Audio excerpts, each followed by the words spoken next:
How's it going, football lovers? Subscribe, give us a like, and share which games you're planning to watch today in the comments below. And while you're typing, we proceed to start. Let's get the show on the pitch. I think the Super League will be a reality in 2025. We will have a European competition that competes with the Premier League, João Laporta shared. Benfica and Portugal international forward Gonçalo Ramos has penned a contract with Jorge Mendes' agency just a feud. Pep Guardiola commented on substitutions made during the clash against Chelsea. "I'm a genius," the Manchester City boss claimed. Napoli have submitted an initial offer to SCL Angers for midfielder Azzedine Ounahi. The amount of the bid is worth 15 million euros. Gianluca Vialli, a former player of Italy and a number of Italian clubs, died on January 6th at the age of 58 following a long battle with pancreatic cancer. Brentford have completed the loan signing of Inter Miami midfielder Romeo Beckham until the end of the season. David Beckham's son will represent the club's B team squad. Man United have announced that they have signed Jack Butland from Crystal Palace on loan. The agreement lasts until the end of the current season. Dinamo Zagreb and Croatia winger Oršić will pursue his career in Southampton. Mislav have signed a contract valid for 2.5 years, while the amount of his transfer is 6.8 million euros. Virgil van Dijk's injury? It's not a short term, and I had longer term injuries as well in my career as a manager, so it's somewhere in between. He will be out for a few weeks definitely. At the end of the day, we have someone to replace him. Jurgen Klopp was quoted as saying by official Liverpool website. Vasco da Gama have confirmed that 18-year-old midfielder Andrés Santos has signed a contract with Chelsea. The estimated amount of the deal is 12.5 million euros. Chelsea have issued an ultimatum to Shakhtar Donetsk midfielder Mikhail Mudryk. The Blues will only make him an offer if the player chooses their project and rejects Arsenal. Inter Milan want to extend Edin Dzeko's contract for one more season with reduced wages. Chelsea could attempt to sign Marcus Thuram already in January without waiting for the French winger to become a free agent in the summer. The current head of UEFA, Alexandre Ceferin, will stay in office for another 4 years.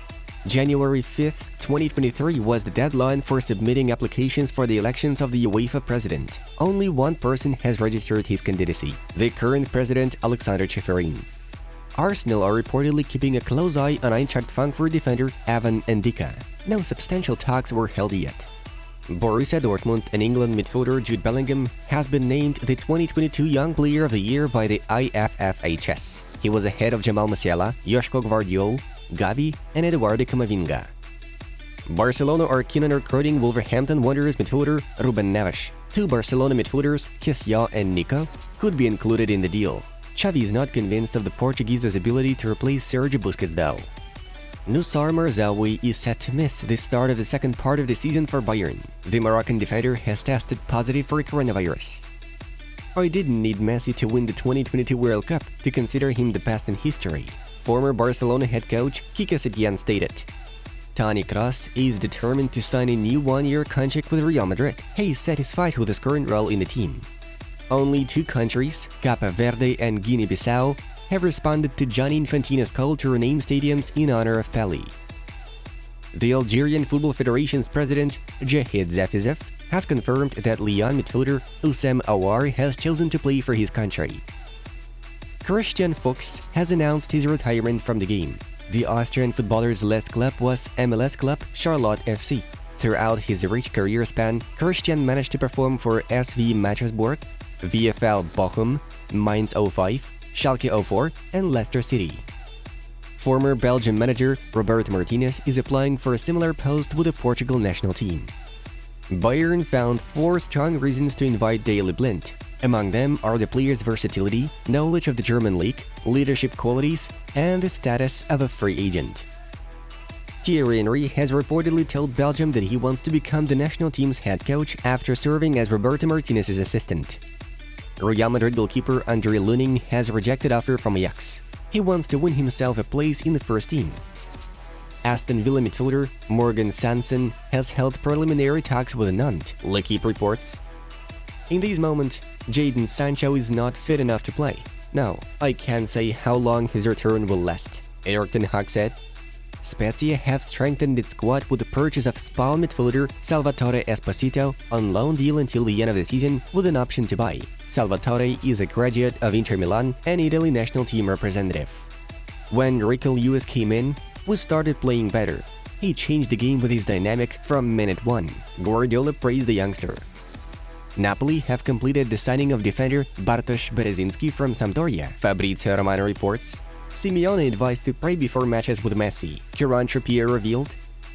May the huge majority of fans, who are good people, stand up to shut up all the racists once and for all, Infantino wrote on his Instagram account. Julen Lopetegui and Unai Emery are the first managers to meet in both La Liga and the Premier League in the same season. Yesterday, we once again had a bunch of intriguing football fixtures to watch. All the latest results are in front of you. Moving on to the main news of the release. Let's have a brief rewind of yesterday's games. There were 2 games that caught our attention most. Firstly, Manchester United smashed Everton in the FA Cup third round, 3-1. Anthony and Rashford scored for the Red Devils, while Connor Cody slotted an own goal. PSG are confidently advanced to the Coupe de France round of 16. The Red and Blues beat Châteauroux with an identical score, 1-3, with successful strikes from Ekitike, Soler, and Bernat. Let's get to other news of the day. Al Nassr wished to acquire Real Madrid midfielder Eden Hazard, according to Foot Mercato.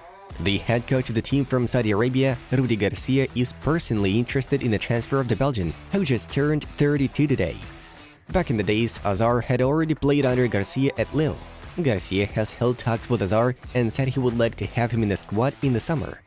Al Nassr are plotting to sign big-name European footballers to make Saudi Arabia more competitive in sports and to establish itself as a benchmark on the Asian continent in terms of football. Earlier on, Knights of Night have signed Cristiano Ronaldo, who in turn offered to sign Pepe. Barcelona winger Ousmane Dembélé had a say on whether he is considering options to continue his career in another club. I signed a new contract at Barca 4 months ago, and I'm happy here. I want to keep working and improving at Barcelona. PSG? No, I'm good here. I'm fine at Barcelona. The coach trusts me and the board too. When you have that confidence, I feel good and happy. Dembélé told 11. The duo of Paris Saint-Germain forwards rivaled for victory in yet another prestigious rating. The authoritative French paper L'Équipe has determined the winner of the Champion of Champions nomination for 2022. The award went to Lionel Messi. The second spot was sealed by another Parisian representative, Kylian Mbappé. The Argentinian's triumph was undisputed. Messi received more than twice as many points from journalists as Mbappé. There was a place for one more footballer in the top 10. Karim Benzema can be found in 6th place. Al Nassr striker Cristiano Ronaldo has yet to debut for his new team. Despite all rumors spread by the press, the Portuguese expectedly did not even make it to the lineup for the Saudi Arabia League duel against Al Tae. Nevertheless, Ronaldo still has to serve his ban, which has been following him since England. Besides, Al Nassr need to free up a place for a foreigner in the squad list.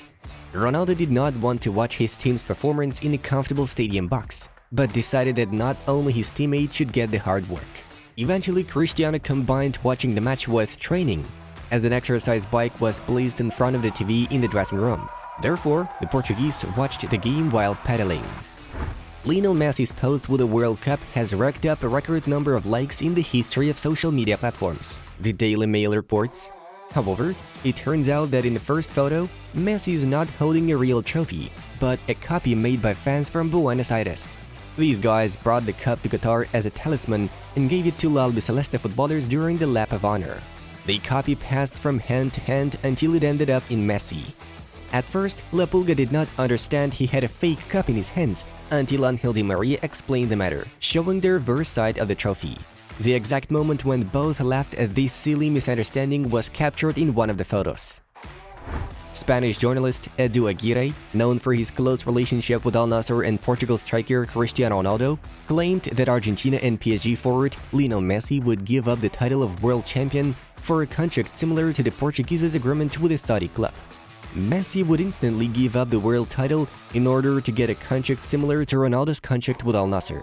We are talking about a contract worth €500 million. Messi should also think about his future descendants. El Chiringuito cites the words of Aguirre. Folks, we would like you to check out videos from our other projects. Have a nice time watching, and see you next time.